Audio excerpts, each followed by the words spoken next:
You're listening to Game and Chat, where we level up with conversations about gaming then and now. I'm your host, Daniel, aka One to Switcheroo. So let's press start and game on.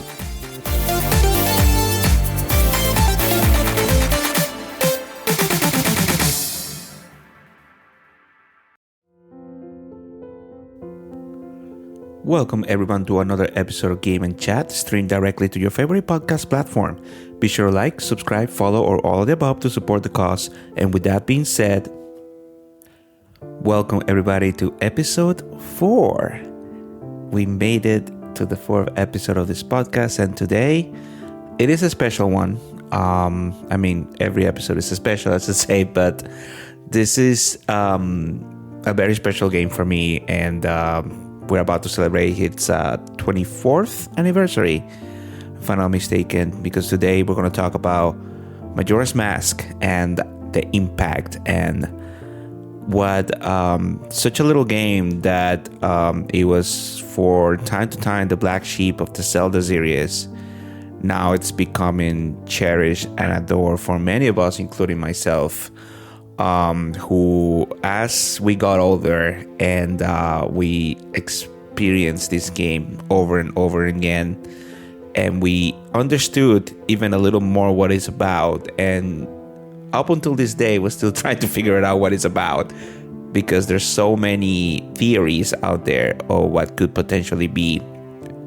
But one thing that it's clear is the theme of the game and the really meaning of what we try to achieve, which is out of your unconventional go save the princess, beat the bad guy, the end, and more so, how do we overcome adversity with kindness? And that's how we're going to talk about it today. Like I said, I'm very excited. First of all, thank you so much, everybody who has listened to this podcast so far.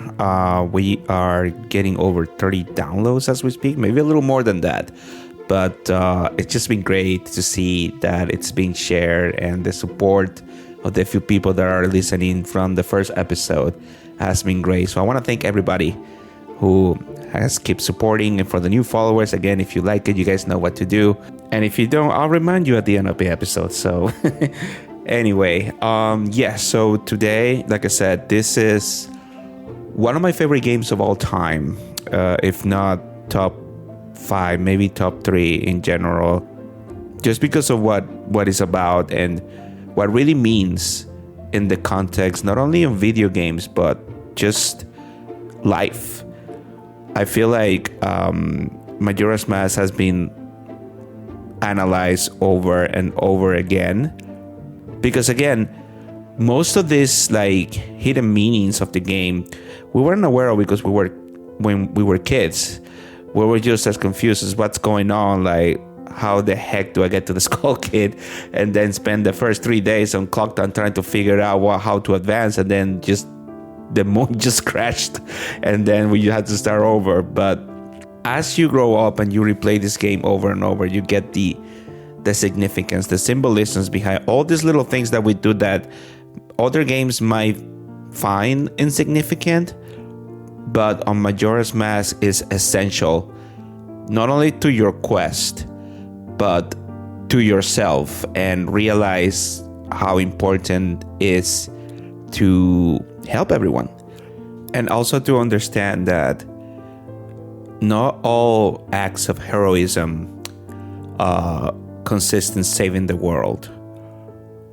You can also be a hero by helping the person around you, and how by doing that it helps you heal yourself and find a little bit of comfort and satisfaction despite what it could be a terrible fate or, adversity and circumstances. So yes, we're gonna get deep, guys. So it's very important for you to realize that there's gonna be some topics here that we're gonna talk about throughout the podcast.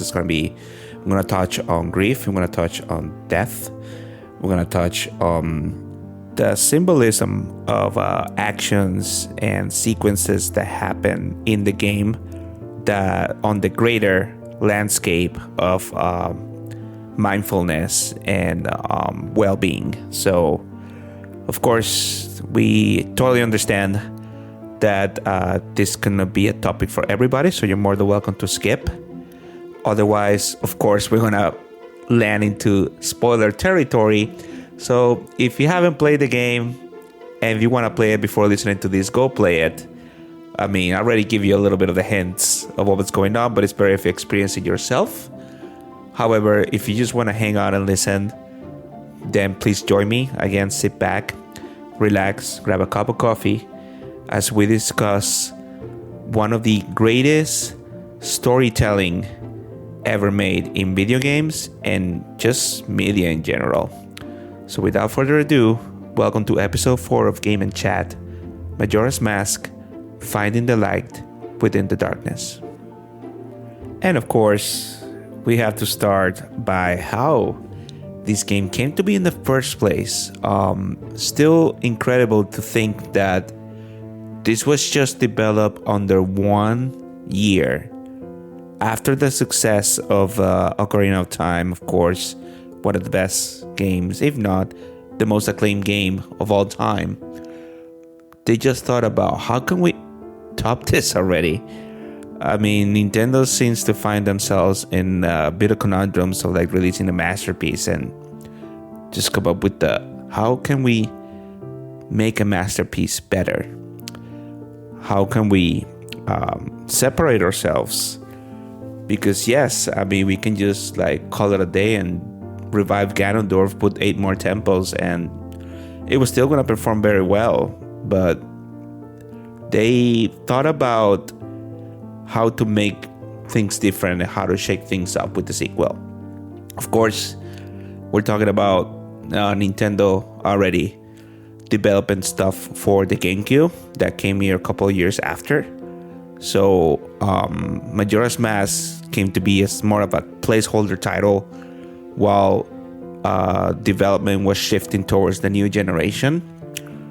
And, you know, I mean, we've seen reports and videos and things online on how this was actually supposed to be at some point the expansion, the one that they call Over Zelda with the Nintendo 64 DD expansion device thingy, whatever. And then just because of the poor sales of the actual device and like how confusing it was, they just decided to put it on its own game. So then 1 year later, we got the announcement, and just from the get-go, from the trailer itself, you can see how this departed from the traditional Zelda formula. The world is a little bit more compact.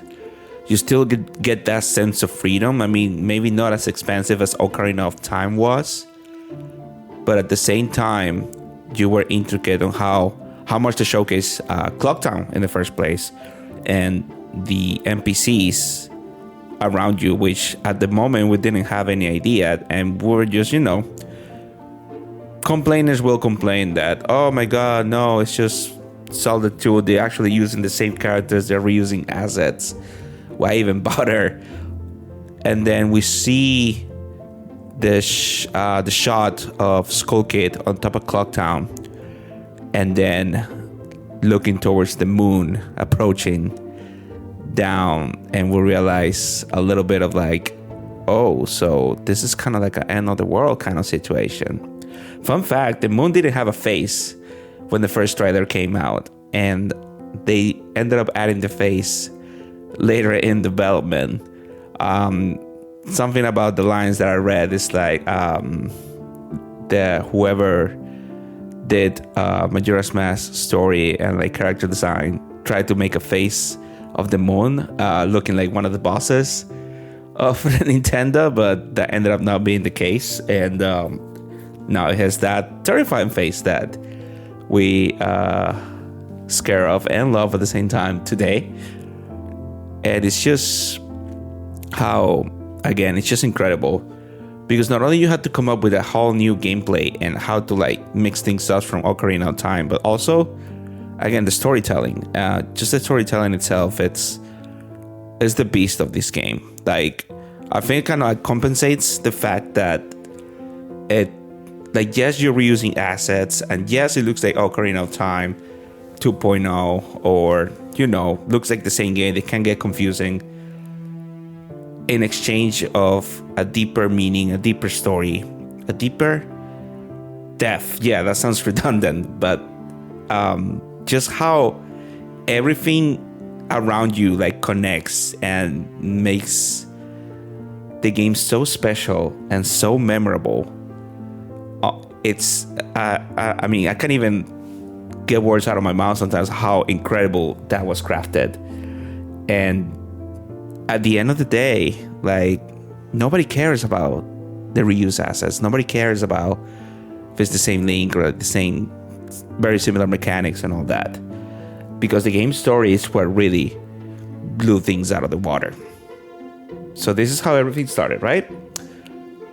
Link, after his quest in Ocarina of Time, and how everything ended and Ganondorf gets sealed in the Sacred Realm, and then at the end of the game, adult Zelda returns Link to his original timeline 7 years back, and that Navi, his only friend, his companion that endured all that trauma from Ocarina of Time, just goes away. There's a myth or the theory, maybe it's actually a fact, I'm not sure, but I do remember reading this somewhere, that fairies, after they fulfill their missions with their kids or whoever their companion is, they flat out fly away and die on the spot. No questions asked. It's like they serve their purpose and then they just go. And that's exactly what happens when we look at Ocarina of Time. After returning to the Temple of Time, we see Navi just fly away towards the glass. And then after that, you know, when you think about it, everything that Link remembers, everything that Link endured up until the point that he traveled in time 7 years in the future to chase Ganon and defeat him, that is not remembered in the past, because in theory you're returning to the point that you're gonna go warn Zelda about Ganondorf's mischiefs, and now with the solid fact of what you already did, and then Ganondorf get its stop on time and being prisoner or whatever. But yet again, you carry the burden of everything that you experience in the future now lives within you. You're the only person in the world that knows this. And that kind of makes you feel like an outcast, you know? Is the fact that you live all those experiences, but yet you have nobody to share this with. And it's a toll on Link already. And the poor guy is about to experience even a more difficult toll. So he thinks that Navi she just left. He struggles to accept the fact that she's gone and she fulfilled her mission. So he decides to go on a quest. He decides to, I'm going to grab Epona and I'm going to go find my friend. And that's how everything starts. We depart through Hyrule and we go deeper into some sort of woods. People say it's the Lost Woods. I'm not sure if it's the Lost Woods itself or just, you know, an enchanted forest in the end. As he continues, he gets interrupted for the new fairies of the story, Tattle and Tail, who startle Epona, making Link fall unconscious on the floor.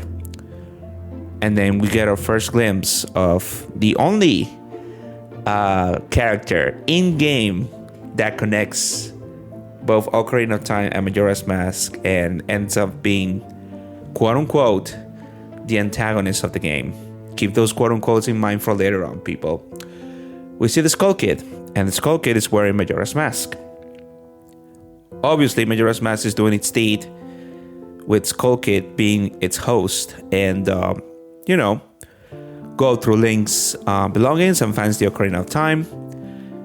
He starts playing with it, he steals it, and then Link wakes up and he notices that the imp has the ocarina and tries to retrieve it, and that's where the whole chase starts, where Skull Kid jumps on Epona and starts running, and Link is really hanging in there, trying not to fall down Epona, trying to get his ocarina back. I mean, of course, it's Ocarina of Time after all. You don't want that precious item to be just lost. So then he falls, and Skull Kid gets away with Epona, and we start the chase. And as we go through that little section of the forest, realize that we can do sick backflips now and jumps forward on that little platform section. We run into a big tree with some sort of portal in it, and then we find ourselves falling off a pit.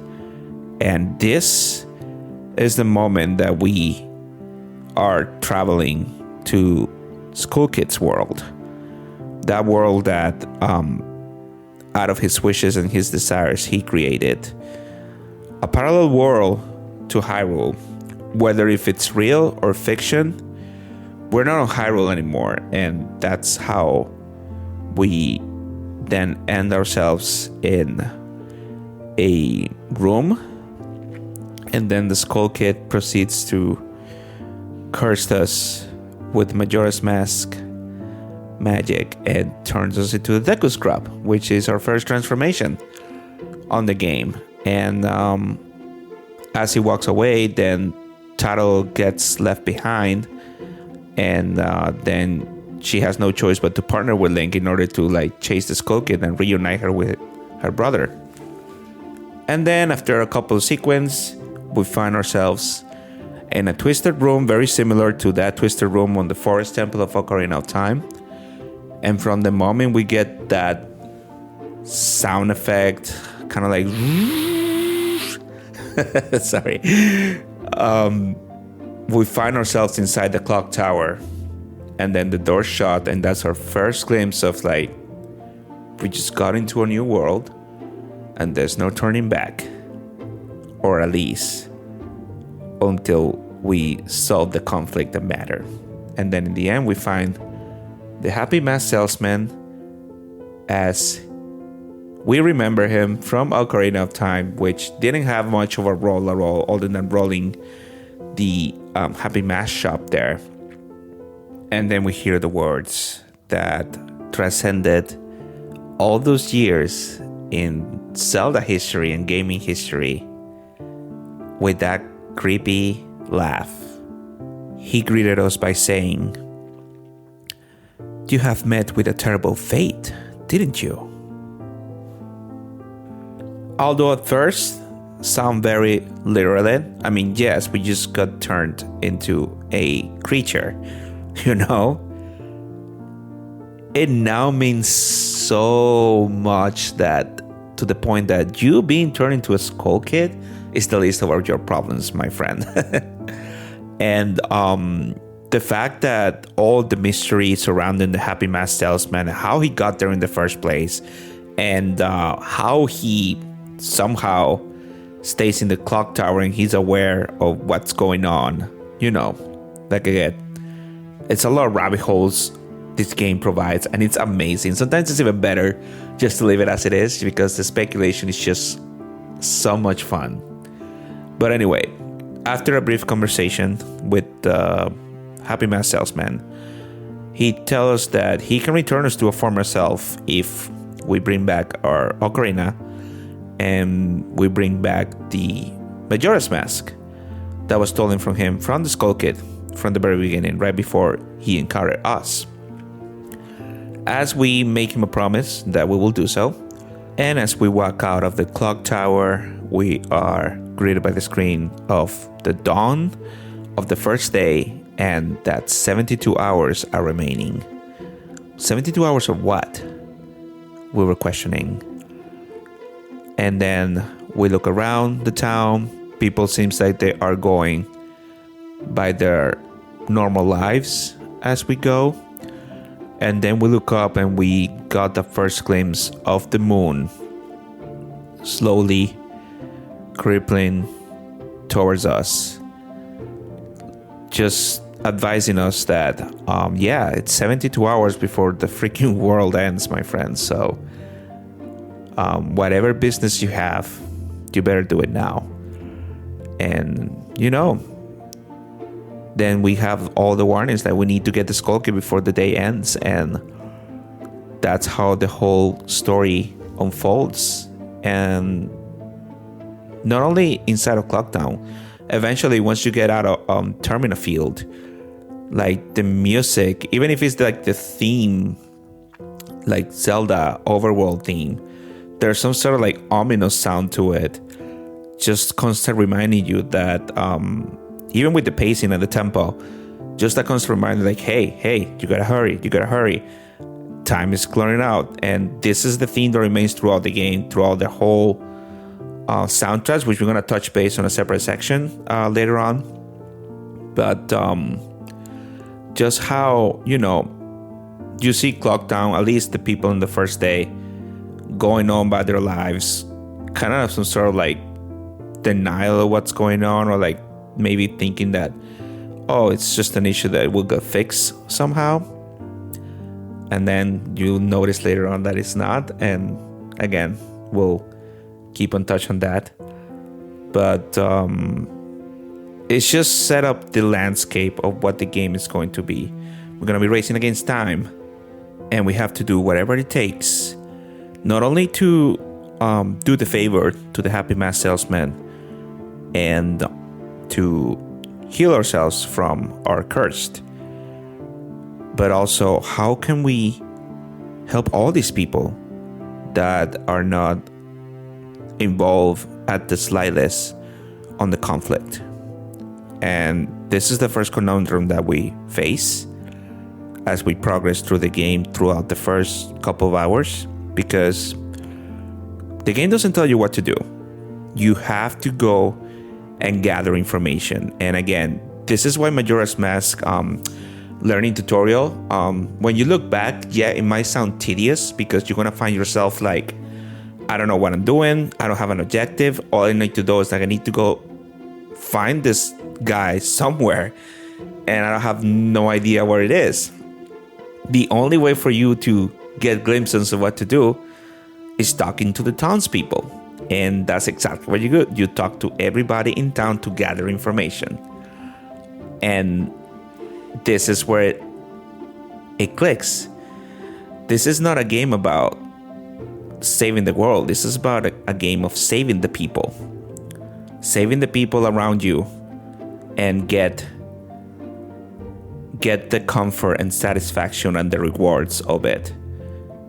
Eventually, after you gather information you needed, you realize that you need to do the quest with the bombers and do the hide and seek mini game, go to their base, and you end up in an observatory. When looking through a telescope, you see that the skull kid is actually on top of the clock tower, and all you can do is wait for the carnival to happen.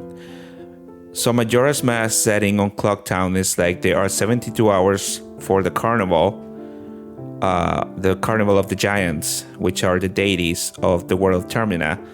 And it happens to be that the carnival starts at midnight at the 72 hours after your arrival, which is the impending crashing of the moon towards Otsu. So then you realize that I guess all you have to do is wait until the end and see what I can do from there. And that's exactly how we do. We could either be just going around Clocktown, keep exploring.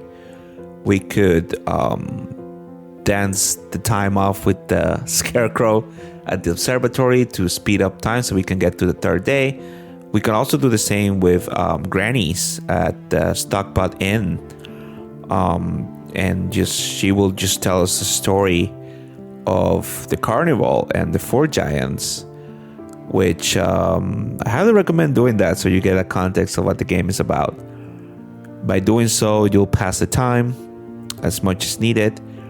And then we get to the third day, and then the first thing that you notice is how Clocktown's music just ramps up as time is running out, and there's some ominous notes behind it. And then when we get to the evening and the town is desolated, all we do at this moment is just wait for the clock to hit midnight and just reach out the Skull Kid. By reaching out the Skull Kid, we just need to wait to hit the clock midnight. The clock tower will reshape and give us access to the roof. And once that happens, we make our way up and we see Skull Kid, Majora's Mask, holding the ocarina, looking down on us. And then we get the first message of Tail, a Tattle sister, and asking us to find the 4 on the cardinal's points, like at the swamp, at the canyon, at the mountain, and at the lake, bay. Anyway. And then after that, Skull Kid starts pulling the moon down right away. And this is where some sort of like panic starts settling in, because we're a freaking Skull Kid. We're a freaking Deku scrub, and we have no idea how to stop this guy. We don't have no arsenal. We have like nothing other than that bubble ability that we got from the fairy while gathering information. So that's exactly what we do. And then turns out that half a second that Skull Kid is startled, he drops the ocarina and we're able to get it back. As we get it back, we got one of the only connections that we have from the Ocarina of Time and Majora's Mask. Not only the Skull Kid, because this Skull Kid is actually at Ocarina of Time when you do the masks side quest on that game. But also we get the first and last glimpse on this game of Princess Zelda. We go back at the moment that we started to leave Hyrule, and she decides to give us the Ocarina of Time as a memento. But not only that, she remembers us about the Song of Time. The Song of Time that opened the door of time at Ocarina of Time. Yeah, I said the word time 3 times. What do you want me to say? More time? Anyway. And then she imparts us with the words, "Whenever you need it, the Goddess of Time will aid you. Play the Song of Time, and she will." So that's exactly what we do. I mean, there's nothing else for us to do but play the Song of Time, see what happens. And just like that, the Goddess of Time did its deed and sent us back to the very first day. Everything got reset. We're starting over. But not quite. Something's different. We have the ocarina. We managed to keep our instrument. So we're able to go back to the Happy Mask salesman and ask us to return us back to normal. And so we do. We go back into the tower.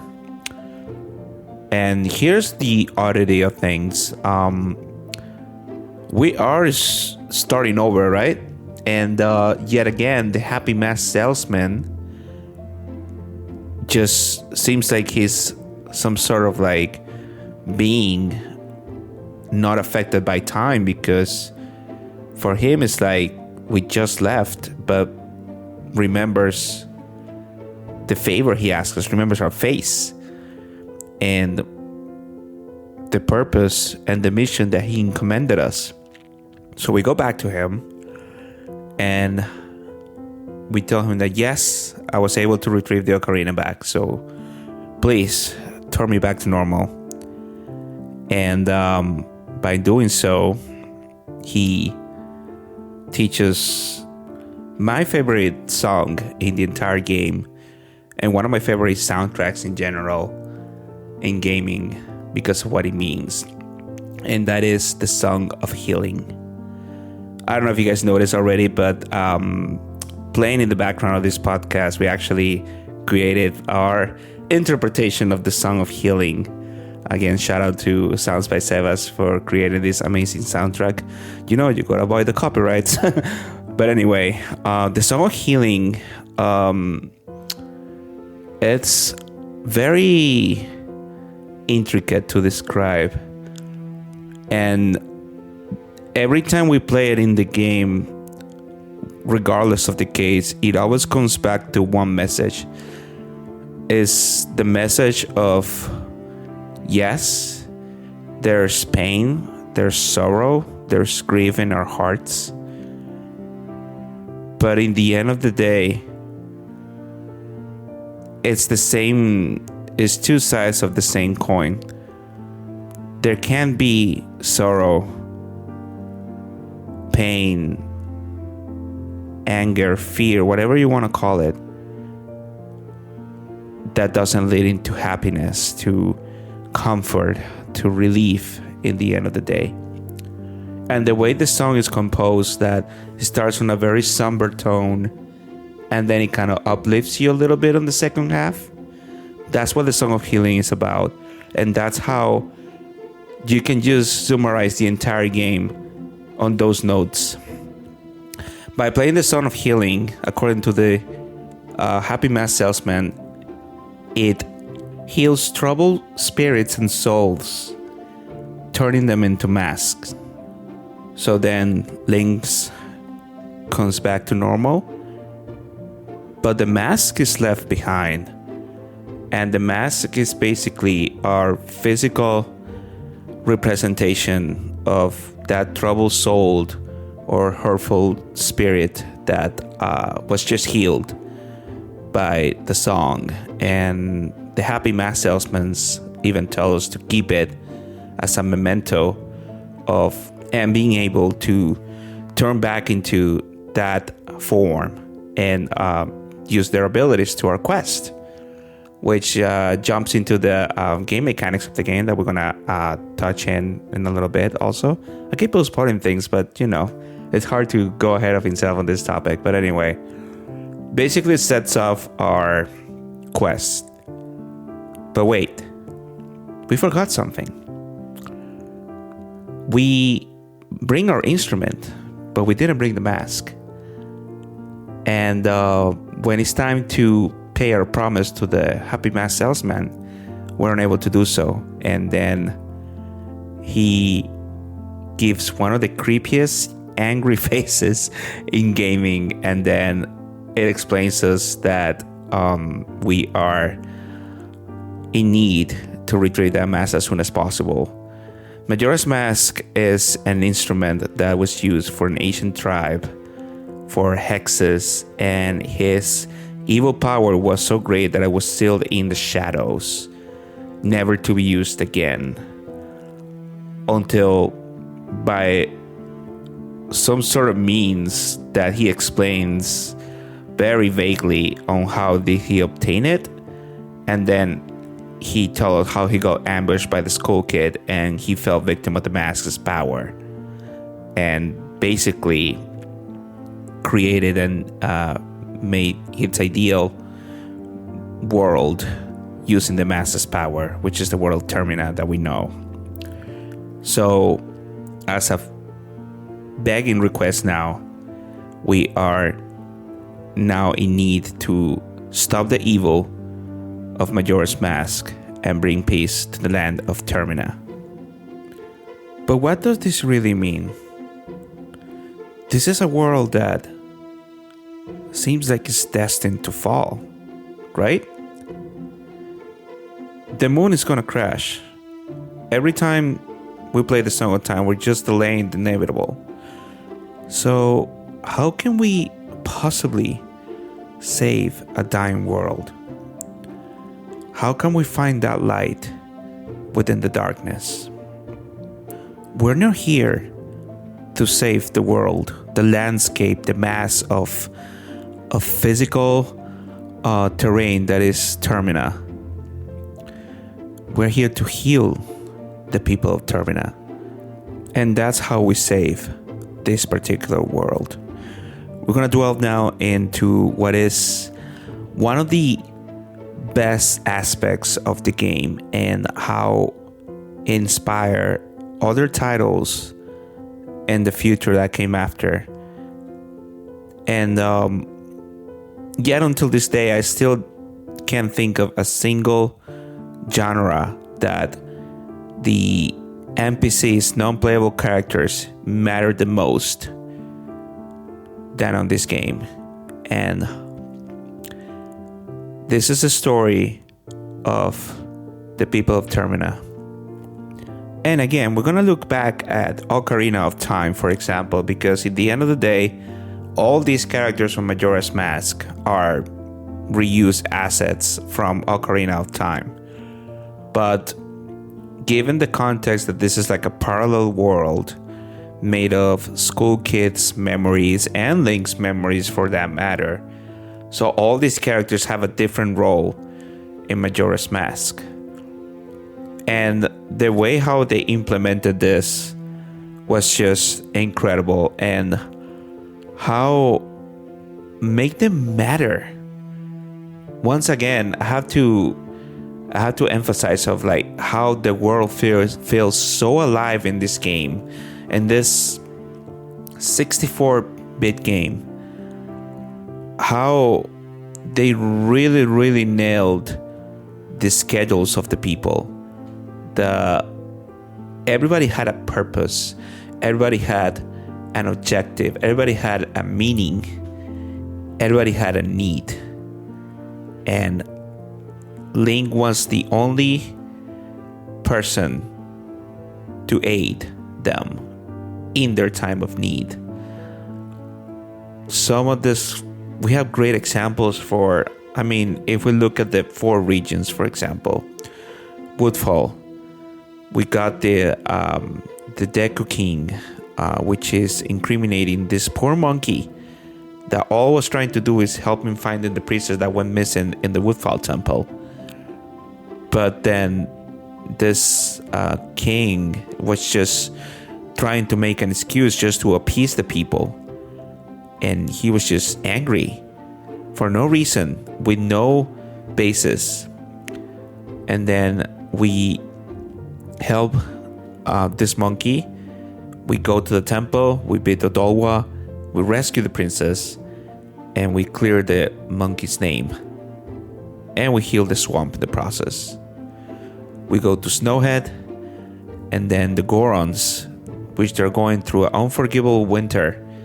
Everything is freezing, everybody's dying, and then we run into Darmani's spirit that still lingering up until this day. And all he wants is to be able to help its people. And the fact that he can't live with the fact that he died, I know it sounds contradicting, and he just doesn't want to leave. And then we play the song of healing for him, and then we got that cutscene of his spirit looking at the Goron people and how they were cheering on him, basically letting them know that he didn't disappoint anyone. He did all the best, and people will still remember Darmani for what it was, the hero of the Gorons. And once Darmani realizes that and starts crying, he lets go. He let go of his sorrow and his anger, and he's able to move on to the afterlife, knowing that the Gorons will be okay. Especially that now you are able to immerse yourself as their man using the Goron mask that his spirit left behind. And it's just kind of like a proud medal of Darmani's legacy that we now carry on as we solve the conflict. And same thing on the Great Bay. Mikao got swarmed by the pirates. He's about to die, but he refuses to do so because he promised Lulu he will find her eggs that were missing so she can get her boys back and get the Indigogos together. But the fact that he failed and he can't seem to just let go, and we do the same thing for him. You guys are going to start noticing a pattern. When I touch on that in more depth later, we play the Song of Healing just to let him know that it's okay to let it go. It's painful, yes, but we are here to carry on the legacy and to fulfill the mission for him so he can rest in peace. After that, he dies. We get the Zora mask. My favorite mask on the game, by the way. So freaking cool abilities. And then, just like we did with the Gorons, we go ahead, we rescue the eggs, we go to the Great Bay Temple, we defeat Georg, and we restore the peace to the Great Bay. And finally, we have Ikana Canyon. All that sequence, a land that is basically the epitome of death, and how the king of Ikana refuses to let go. Again, this is a game about learning how to let go of your regrets, of your failures, of your sorrows. And he failed to protect the kingdom, and it became a wasteland swarmed by Gyptos, or as the game calls it, the land where the dead roam around. All because of the curse of the Skull Kid that put in the kingdom, that basically laid it into a complete wasteland. As I said again, being previously the most prosperous kingdom of the entire Termina, and now how it just became nothing. And of course, not only the king and the kingdom, the royal family of Ikana itself got affected, but we also need to think about the people that live in the town. And we mentioned about the soldier that was, you can assume, killed on the war, and he was invisible, and we can only see him with the lens of truth. And then he's very grateful that somebody was able to talk to him, and he may not realize that he's actually dead.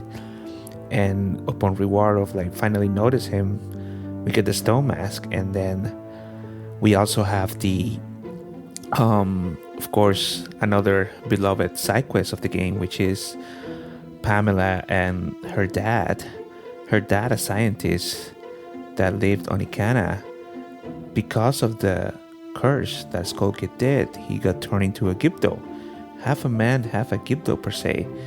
And we had Pamela, who, it's a kid much younger than Link. And we're talking about this, she looks like probably like a 5-year-old, assuming that role of, that mature role of not having a choice but keeping her zombie father at this point inside a closet, away from the world, because she doesn't know what to do. And yet again, when we get into that house and we check on the closet, and then we see the zombie, we can try to attack him, but Pamela will run and kick us out of the house because she doesn't want to hurt him. She's not scared of her father, and she's not afraid. She just wants to save him. So then when we go and try again, then we play the Song of Healing to him, and the curse is broken. And we see this reunion of little Pamela and her dad having no idea what happened to him, or how long was he on that state. When he asked, "What's going on? I don't understand." And Pamela just saying, "You just had a bad dream. It's okay. Everything's fine now." When he deep down knows that it wasn't. It just makes you think how tough situations can make you grow up right away. I mean, I can talk from personal experience. I had a lot of rough spots in my life that make me grow up and skip a couple years to rise to the occasion. And that's exactly what Pamela did on this case. And you can relate to this matter. People relate to these events. And that's, again, one of the beauties of this game. How relatable can be for so many people that you feel seen, you feel identified with this type of side quests and actions from a video game. Who would have thought? But anyway, back to the King of Icana and Link and the conflict when he fights them and defeats them. So then Link, by proving himself to the King of Icana, he makes the deal of breaking the curse of Skull Kid and bring back that the land of Icana to its former glory, or at least to the beginning of the healing process. So he agrees and he leads him to the stone temple, teaches him the Elegy of Emptiness song, and Link moves on with his quest and does exactly that. And that's just talking about the four main regions of Termina, but I think where the main core of the whole development of happenings and actions and most of the most emotional quests actually happen in Clocktown. And I said this already, and I'm gonna say it again. This is some of the best NPCs in gaming history, and the fact that they make the game feel so alive. I know I've said this just a moment ago, but just by looking at the regular schedule, you see the running man of Ocarina of Time, which is now the postman. He is doing the mail runs in the first day. He's going through each mailbox in the town to deliver the letters. And then if you follow him, you discover that he handles a letter to Andrew about cafe, and then you get wrapped up on that story, and then you keep follow him until you reach to his house eventually, if you follow his side quests. And all he wants to do is, yes, he wants to do his job, but he wants to stay on schedule. But all he wants in life is to have a moment to like relax and like just not leaving by the ticking of the clock for once. And the fact that we're able to do that for him in the very last day, and then on rewards we get the postman's max. So now we'll take on his job, on his duty, after we do a couple of side quests for him. It's great. Of course, we have the whole happenings like with the mayor and how the soldiers and the construction workers are debating whether to proceed with the carnival, and just making the indecision of the mayor on what to do. And just that whole debate whether the moon is going to fall or whether they should continue with the carnival, if it's even worth it to do that in the first place. You feel those emotions, you feel the anxiety and the ambush. The swordsman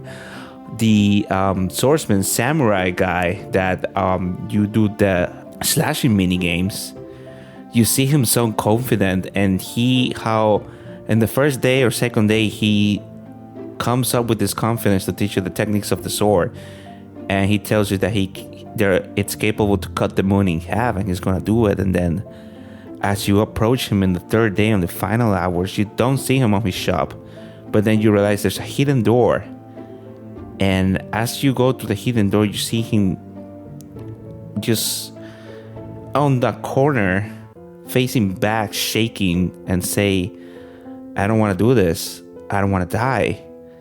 Like, the fear is there, the fear is real. It's not just an NPC that will say the same dialogue whether the world is on fire or is like freaking utopia.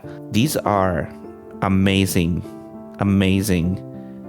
storytellings within the game itself, and this is where we get wrapped up so much in the story, is because of these characters, and they make us care about these characters. We want to save them all. And of course, I mean, we have also the Crimea and Romani Ranch. That whole sequence, whether Romani tries to convince Crimea that there's aliens or ghosts, whatever you want to call them, those things that will come to kidnap the cows, and she doesn't believe this, so she tries to defend the ranch with you. So she asks you to stay there at night, and then whether you succeed on the quest or not, you can either save the ranch and save Romani, and then that will unlock another quest with Crimea, which is the delivery of the milk to Clocktown, the whole sequence with the thieves that are trying to steal the milk. But then if you fail on the invasion mission with Romani, she gets kidnapped, and then on the second or third day she comes back and she's like completely lost, like she like saw terrible things, and again trauma, and that whole thing is just sad. I have to say, if there's one of the side quests that I need to do and I have to succeed, it's one of those side quests is the Romani Ranch side quest, just because it's very creepy to see Romani just sitting down with an empty face, and then like every now and then she will start like freaking out and like shake of fear, and like it's crazy. It's crazy how they thought on that. And again, a game is not too big on adventure, because again, Termina is not as big as Hyrule was, but the characters are so much bigger than the land itself. And of course, I mean, we cannot move on from this topic if we don't bring up one of the best side quests and one of the most bittersweet love stories in gaming history, and that's the love story of Cafe and Andrew. And there's a reason why gamers up until today remember this side quest by heart. And a lot of people that play Majora's Mask, the first side quest that will comes to mind will be this one. Not only you go through all possible errands, like yes, that can be annoying at some points, but then you hear, first you start with the changing of letters, then you try to see where the letter came from, and then you realize that Cafe is being hidden in one of the houses by the lake pond where you find the stray fairy. And when you get into the house, you just realize that Cafe was turned into a child, and that was the whole reason why he couldn't meet Andrew, because he's not an adult anymore. So why would she think of myself? She's afraid that Andrew will stop loving him, or he will like be afraid to see him on that state, because he's afraid that might have cost him the love of his life. He's not afraid about the moon crashing on the 3 days. All he wants to do is be with the love of his life and exchange their vows, because they were planning to get married and like to make a commitment to each other. And then as the quest moves on throughout the days, you're trying to set this meeting happening, and then you end up helping Cafe to overcome this fear of not seeing Andrew anymore, and you help him to fulfill his promise. They were supposed to exchange wedding masks, we just call it that way, instead of wedding rings. They were going to exchange masks on the end of the third day, right before the carnival, so they can become a couple, as they call it in the game. But then the mask was retrieved from him, from the same thief that stole the bomb mask from the old lady on the first day. And we come back again, everything connects, and everything, you know these characters, and you realize how the muggler works for the shady shop on, I think it's on West Clocktown, if I'm not mistaken, across the bank. And how you overhear where the mask is, and it's a cave on Ikana Canyon that you need to go on a certain time. And if you miss the deadline, right after everything you've done, and then it just shows off and you can't go anymore. It's so sad. And then Cafe is so disappointed. He's too late. He runs away, and then you go back to Clock Town and you see Andrew waiting for him, and he says he's gonna come back. He's gonna come back. I know he will come back. He told me in that letter. He promised. And oh my God, yeah, that you can't just miss out on this. But then when you succeed and you actually make it to the cave in time, you successfully get the mask before it gets lost forever. And then you go back and to the Stockpot Inn, and Andrew's waiting for Cafe. The clock is ticking. Time is running out. It's almost, I don't know if it's right at midnight. I think it's like down to the last 2 minutes before the moon crashes. And then you see the whole sequence. And yeah, it might sound odd. And, you know, for people that actually don't know the context, might seem weird. Because, you know, in our eyes, it's a kid hugging a lady. And it's like, it's like Todd said, they're lovers. But when you look at it, it looks like a mother and his child reuniting. But that's not the case. Like, Cafe got cursed and he just wants to turn back to normal. My point being, and here's one of the lessons that this game provides us. Whether the circumstances are eerie or we are facing something that seems imminent, it's what you do with that time that you have in this world that would matter the most. And even so, if that time is just being around with your loved ones and feel love, we're not talking about material things, guys. We're not talking about like experiences and that yes, that will like fulfill the wishes even more, but just be surrounded by loved ones and just having somebody that says I love you, even in the worst of circumstances people might be, and know that that person will be there for you no matter what, no matter the challenge, no matter the sadness or the anything negative that you might be going through. Knowing that you have somebody that will support you and will counter you, that's all you need to be happy in this world. You can recuperate anything that is material. Love is harder to heal. So we need a lot of love. Not only every day, but forever. No matter what shape or form that takes, it's just what matters. So yeah, I said we were gonna go deep, so yeah, we're going deep, people. It just takes me back. I mean, and then going back to the side quest, after you get the couple's mask as their memento celebration of their union, they say, hey, just take refuge here, we're good here. They have each other, that's all they care about, and they're facing adversity together and until the very end. And that's just, it hits you really hard.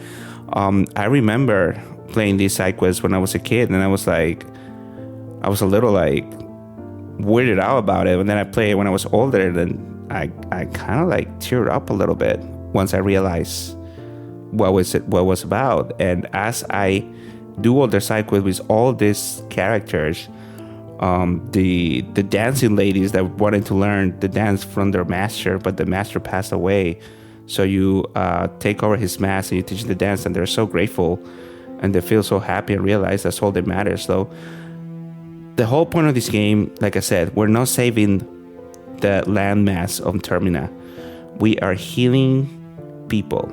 It comes from a question of how can I save the world to how can I help you? How can I support you? How can I make you satisfied and fulfilled before the world potentially ends? And that's the lesson. That's what Majora's Mask is about. And this story is always going to be so special, and I don't think there's gonna be a game that will like surpass that feeling of satisfaction anytime soon, at least in my opinion. I know there are other games that are adapting the same model, the Persona games, for example, but I think Majora's Mask really hit the nail on making the characters feel alive and that matter. Yeah, I would say maybe like Breath of the Wild and Tears of the Kingdom try to adapt that, but of course their world is so vast and it's so big, sometimes you just forget all these people. Have everybody in Clocktown because it's a smaller game, so you pretty much know everybody. These people are your neighbors, so it's like you see them every day. Every time you reset the clock, you'll see them. And that's actually one of the saddest parts, is the fact that yes, you help these people, yes, you help this whole, like, do these different side quests, but at the end of the day, you need to fulfill your mission. And you know, you might run out of time. It's impossible to help everybody in a 3-day cycle. So every time you reset the clock and go back to the 3rd day, everybody, whatever you did for them, it's gone. Like no Anju reunion, no postman break time. But what remains are the masks. This is why the masks are very important in this game, and we'll talk about symbolism, and this is where we're going to touch on that. All your deeds are summarized on the mask that the characters give you. The postman gives you his hat in commemoration of what you did for him, giving him a break. You get the couple's mask from Anju and Cafe in commemoration of the reunion.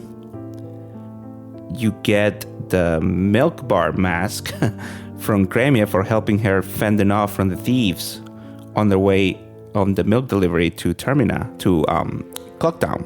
And same thing, you get the stone mask from the guy that can be seen on Ikana because maybe he passed away, he's a spirit, he hasn't realized it. And the cool part is that if you put the mask on and you walk through enemies, they won't detect you because it's like a stone. So, like I said before, symbolism matters a lot in this game. And all those masks that we keep, that is the only thing we keep every time we reset the clock, are just basically our reminders and mementos of all the people that helped. The fact that we got to see them fulfilled, their wishes were fulfilled, they were satisfied, they were happy. And even when we go around to them and everything says back and nothing has been resolved for them again, at least you get the good feeling that, hey, I helped you and I can see how happy you can be. And I will do my best to break the cycle by defeating Majora and give you guys another chance in this world. So it's just awesome. When I keep thinking it back, it's just amazing how they really craft all of this and it all come together till the very end. And this is where everything that comes into place. Once you help everybody, no matter how many times you have to reset the clock, you get all the masks that you need in the game. And then we get one of the sequences that really makes you think about this game. And once we get all the masks, we clear out all 4 regions, we rescue the 4 giants. Then we go and then we're ready to face Majora directly at the top of the Clocktown Tower. And we call upon the giants with the Ova order that teach us on the very first rescue on the Woodfall Temple. And then once they manage to stop the moon and then Talt and Tail briefly reunite together, then suddenly Majora gets rid of the Skull Kid, because in the end of the day the Skull Kid was just a puppet. We refer him as the Skull Kid because that was the entity that was used by Majora, but in the end Majora, because the Skull Kid was just merely a puppet and he got rid of the puppet, so it's now just the mask. And then he goes back up to the moon the main thing that is threatening this world. And this is where the end of our journey will take us. Now we need to go inside the moon to face our enemy. But lo and behold, what we found on the moon is not anything that you can think of. We surround ourselves on this sort of ethereal grassland with nothing but infinite grasslands and a big tree in the middle. Of course, our instincts tell us to just approach the tree. As we approach the tree, we see 5 kids running around the grasslands, playing around tag or whatever. We notice that each of them are wearing the masks of the enemies that we defeat on each region.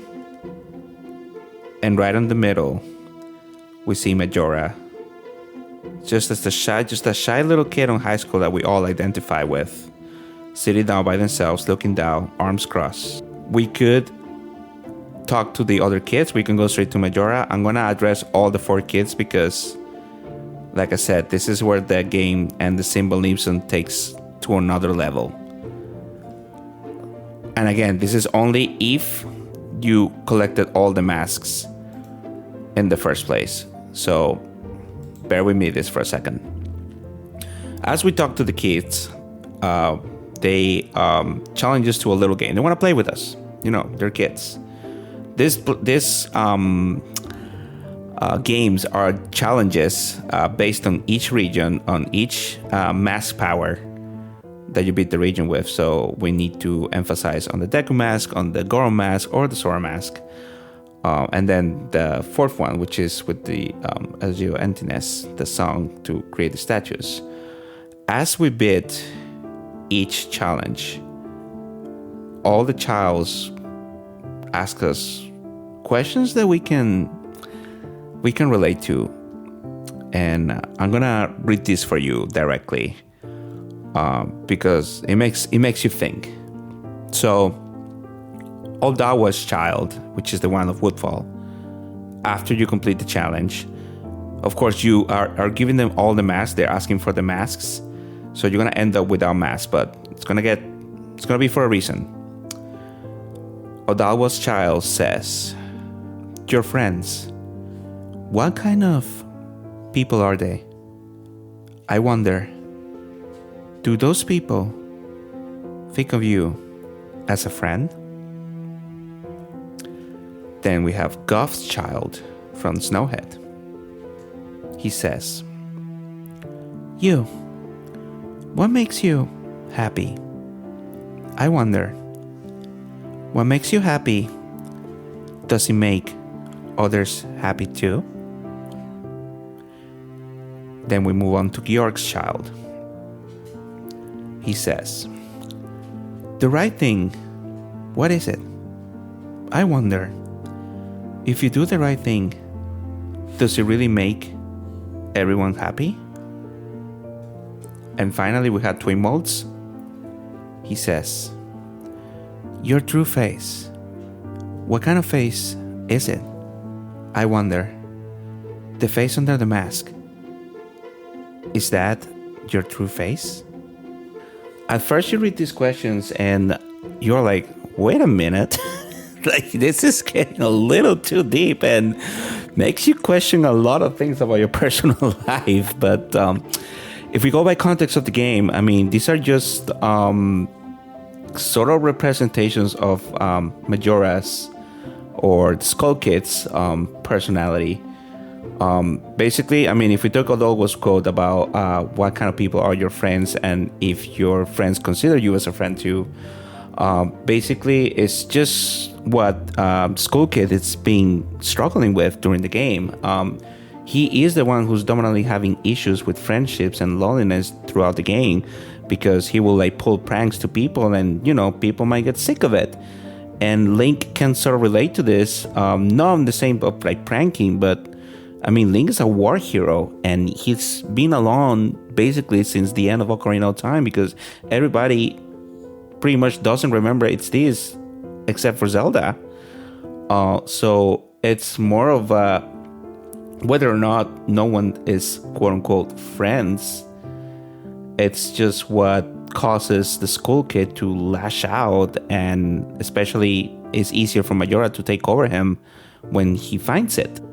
And if we look back at Link and how he relates to this, is the fact that Link lost his only companion after the greatest adventure of his life, on this timeline at least, and he feels lonely. He feels like he needs to search for the only friend that can understand everything that he went through.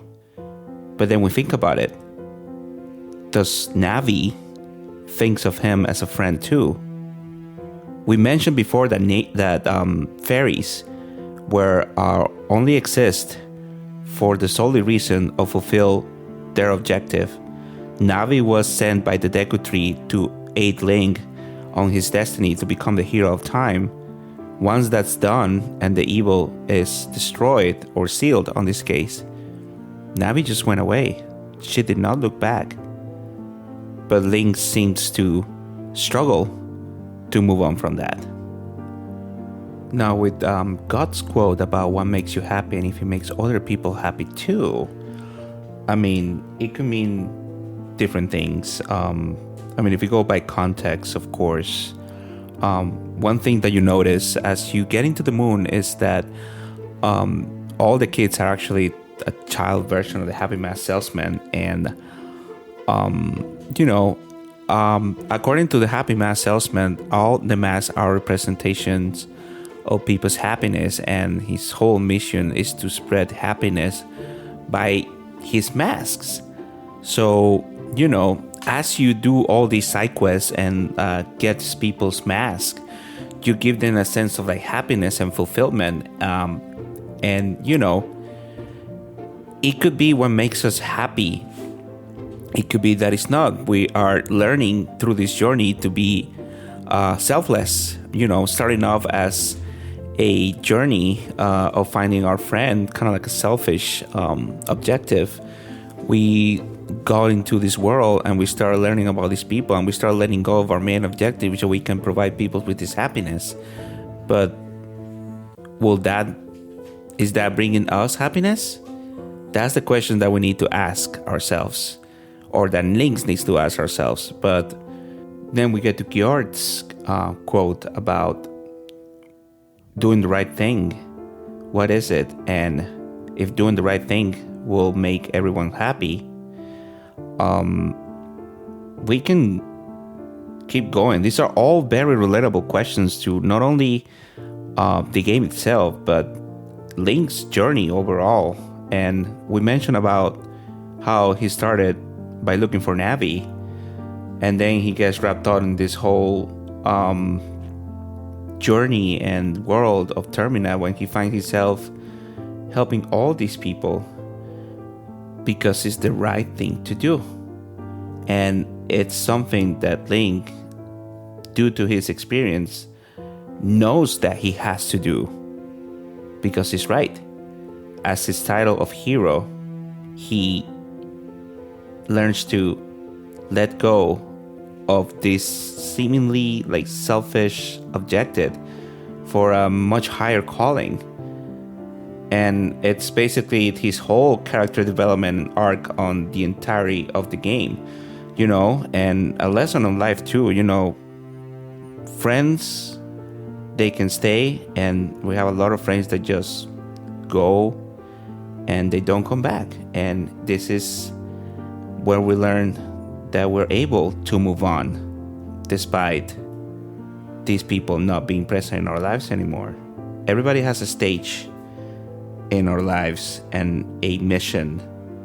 Whether that mission is big or not, we just need to be thankful that the people that made us go through that stage of life were there to do that. And that's how this quote can be represented. And we have the big one. We have twin molds. Your true face, what kind of face is it? I'm talking about the face under the mask. Is that your true face? This is just paraphrasing a little bit. And I mean, we spend the entirety of the game helping people out. We're getting their masks as commemoration. In the end of the day, we do it because it's the right thing. It's kind of like all the three questions come together into this. We help all these people. We make them happy with our actions. But how do I feel? How does Link feel? And who helps him? In the end of the day, you go back to that main objective. Yes, everybody's happy and their wishes don't come true, but who's helping Link to ease his pain, his anguish of finding his friend? And that's where we start realizing that, like, are you really happy with all the actions that you're doing?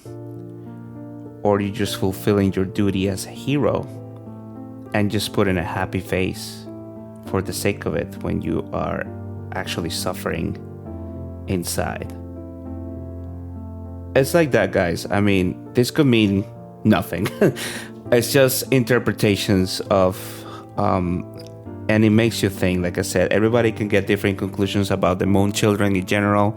You know, crazy theories out there. This is where I get it from, on my regards, and I think it's more relatable to like Link, but only like questions, you know, about life itself. But anyway, that's just a little opinion of what that represents. Eventually, we clear all 4 challenges, we get rid of all the masks, and we reach out to Majora's child now.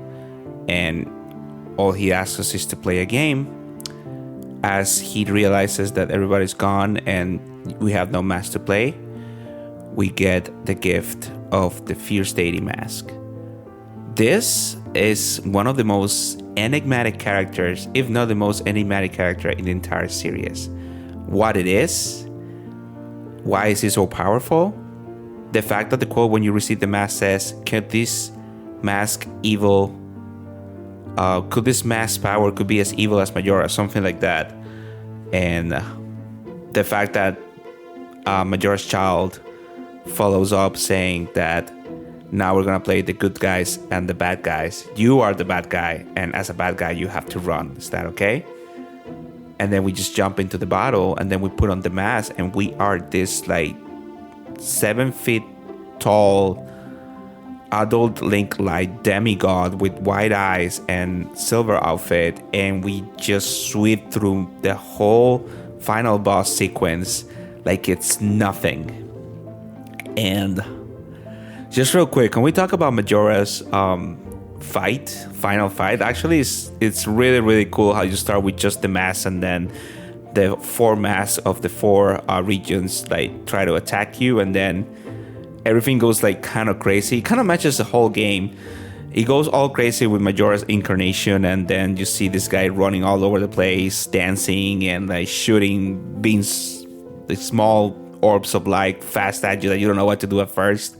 And then it ends up with the creepy Majora's Wrath, which is really, really, really good fight. And the fact that he uses the whips is actually freaking cool.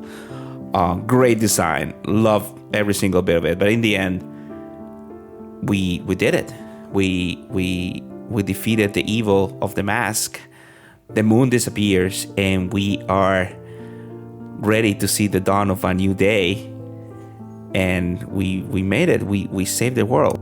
And how did we do it? By letting go. We mentioned this term a lot during this episode, but, and again, touching in symbolism, not gonna go very deep, but it's the fact that we receive the Fierce Deity mask as a reward by going through these challenges and letting go of all of the masks that we receive as commemorations of our good deeds of our people. We let go of those actions, and we understand that we did this as fulfillment and just for the sake of the greater good. And now we are granted with pretty much unlimited power, to the point that we banish the evil on less than 1 minute, if I don't recall the fight. It's just a symbolism of once you let go all of our worries, once you understand that anything that might be holding you back is just a thought, and it's every obstacle that you may see that you can overcome. Once you let go of the anguish, of the pain, and you focus on what really matters, which is yourself and your will, you will achieve greater things. You will reach your goal. You will find enlightenment. That's how Link finds the light within the darkness. And this is the representation, and that's my interpretation of the fear stating mask. Is Link ascending as something greater than himself. We are now part of everything, everywhere, all at once, quoting that movie. But yeah, I mean, it's good. It's a good example, actually, if you think about it. But yeah, that's just the story. And then as we roll out the credits, we see that the Skull Kid goes back to normal, and the happy mask salesman retrieves the masks, and imparts us with some words of wisdom in the end, saying, "Whenever there's a meeting, a parting shall follow, but that parting needs not last forever. Whether a parting be forever or merely for a short while, that is up to you." And again, another quote that summarizes the entire game. You do what's best for you with your time in this world, whether it's a forever or for a short while. Like I said, life, people, situations, good things, bad things come and go.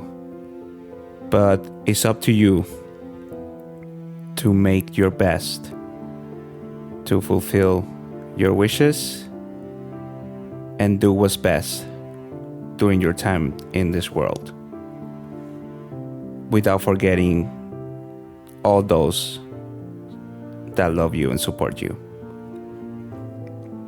And with that, ladies and gentlemen, we have reached the end of episode 4. And wow. Let's say, wow, Daniel, what a downer compared to the first 3. I just, this game, it's always on my mind. Ever since I played it for the first time, it's on my mind more than Ocarina of Time. Like I said, it's no secret that I prefer Majora's Mask over Ocarina of Time, just by, I'm pretty sure already you guys know why I really have it on such a high praise. And it's just, it's a game that gives conversations. And this could be, I could be talking about this on this way. I could be talking to somebody else that played the game and has a different interpretation of it. And that's the beauty. When you have a game that is more than, 24 years old now, and gets you talking all these years, and every year you seem to find something, whether it's an affirmation of a theory that you thought the whole time, or a contradiction, or a new fact, as little by little we see like developers from the game like telling us things that whether we'll confirm or deny that theory that you have, and then that whole can of worms. It's just that whole rabbit hole, and I love it. I love it, every single bit. Sometimes it's better to let things as mysterious as they are, because that will like keep the conversation going forever. And I think Eiji Aonuma, when it comes down to the Legend of Zelda and certain aspects, it's smart about it. He won't give any sort of explanation, because at the end of the day, you want people to talk about your games through generations. And Majora's Mask is just a great example of that. And I would not have it any other way. From the gameplay, from we didn't talk about the gameplay a lot. I mean, of course, we talk about the abilities a little bit. I mean, Deku Mask. I mean, my favorite is the Zora with the swimming. But I love rolling around as a Goron on the rolling form. It's one of the most fun I had transversing in the world, especially the whole Snow Temple. Snow Temple. Is it a Snow Temple? Snowhead Temple. That whole sequence trying to get into the temple and trying not falling off while rolling around. It's just great. But yeah, I mean, the gameplay is great. The visuals are improved from the previous game, whether it's the same engine, yes, but you can see that polish a little bit of the textures and all that just on Link itself. You can tell that. The music, oh my god. I mean, I already mentioned about the song Healing, one of my favorite songs of all time in gaming, but the whole soundtrack itself, like the final hours, how eerie that sounds, the clock towns like ramping up on each day with the cycle, and like the theme getting more like rushed and eerie as the time goes by. The 4 regions, how well done are they? Like every region is like a mini world within itself.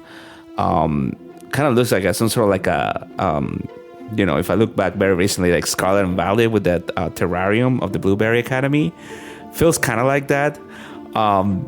But how world differentiates from each other, it's just great. And the whole like ending and with the moon, the thing that we just talked about just a moment ago is just makes you think. It makes you think, and it's something that will stick with me forever. And I just wanted to share my thoughts on this so bad, and I'm actually very happy I'm able to do it through this way, and you guys are here to hear it. So thank you very much for listening. This is my longest episode so far, but it's something that I'm very, very passionate about, and I'm very happy that I was able to do it. Of course, it's an understatement to please, if you haven't played this game, or if you're being hesitant since it came out, please give it a shot. Whether you choose the N64 version of the 3DS version, you all have to experience this game in some sort of shape. I replayed it by doing this podcast. I didn't finish it. Whoa, look at that. Daniel didn't finish a game before the podcast. But anyway, yes, I'm playing the 3DS version, but there's like a patch restoration that you put on a modded 3DS, so it plays a little bit like the N64 version. So, I get the better experience with the better visuals. So it's awesome. I would definitely have you guys look it up. It's called Project Restoration for the 3DS. You have to have homebrew style on the 3DS though. I'm sure you people have no problem with that, since now the eShop and the online services are closed. So please mod your consoles, unlock their fullest potential of them. But please play this game. It is amazing. It is a game that will stick in your mind for a while, and you realize how beautiful and bittersweet and sad all those will make sense when you play Majora's Mask. And I cannot wait for you guys to tell me your opinions. What are your opinions about this game? What are your theories? What are your thoughts? What's your favorite transformation? What's your favorite temple? Mine was the stone temple. And my favorite mask is the Sora mask and the Fierce Deity because it looks so freaking cool. But tell me your thoughts as well. Please leave your comments down below, whatever you are listening to. I cannot wait to hear about those. And for those who have tuned in so far, thank you so much for doing so. It makes me really happy. And try to put these episodes out every 2 weeks. We're going to continue to be doing so. And I hope to read you guys and see you and hear your thoughts about this game and your favorite Zelda game. What's your favorite Zelda game? If it's not Majora's Mask, you can also share that too. But anyway, you guys know what to do. If you're listening for the first time and you had a really good time, please consider following, subscribing, logging in, whatever method is to support the cause. Again, we are on most of podcast platforms out there. And again, the 12switcheroo live experience is on Twitch. So we stream every week. So twitch.tv/12switcheroo for that. And for everything else, follow me on my social medias, Twitter, X, whatever you want to call it, Blue Sky. Links are down below. And if you want to go even further and support this endeavor of mine, consider giving a tip. I would really appreciate it. All the tips will go towards the improvement of this podcast and its future. Once again, guys, thank you so much for listening, everybody. This is Daniel, aka 12 Switcheroo, signing off. Game on.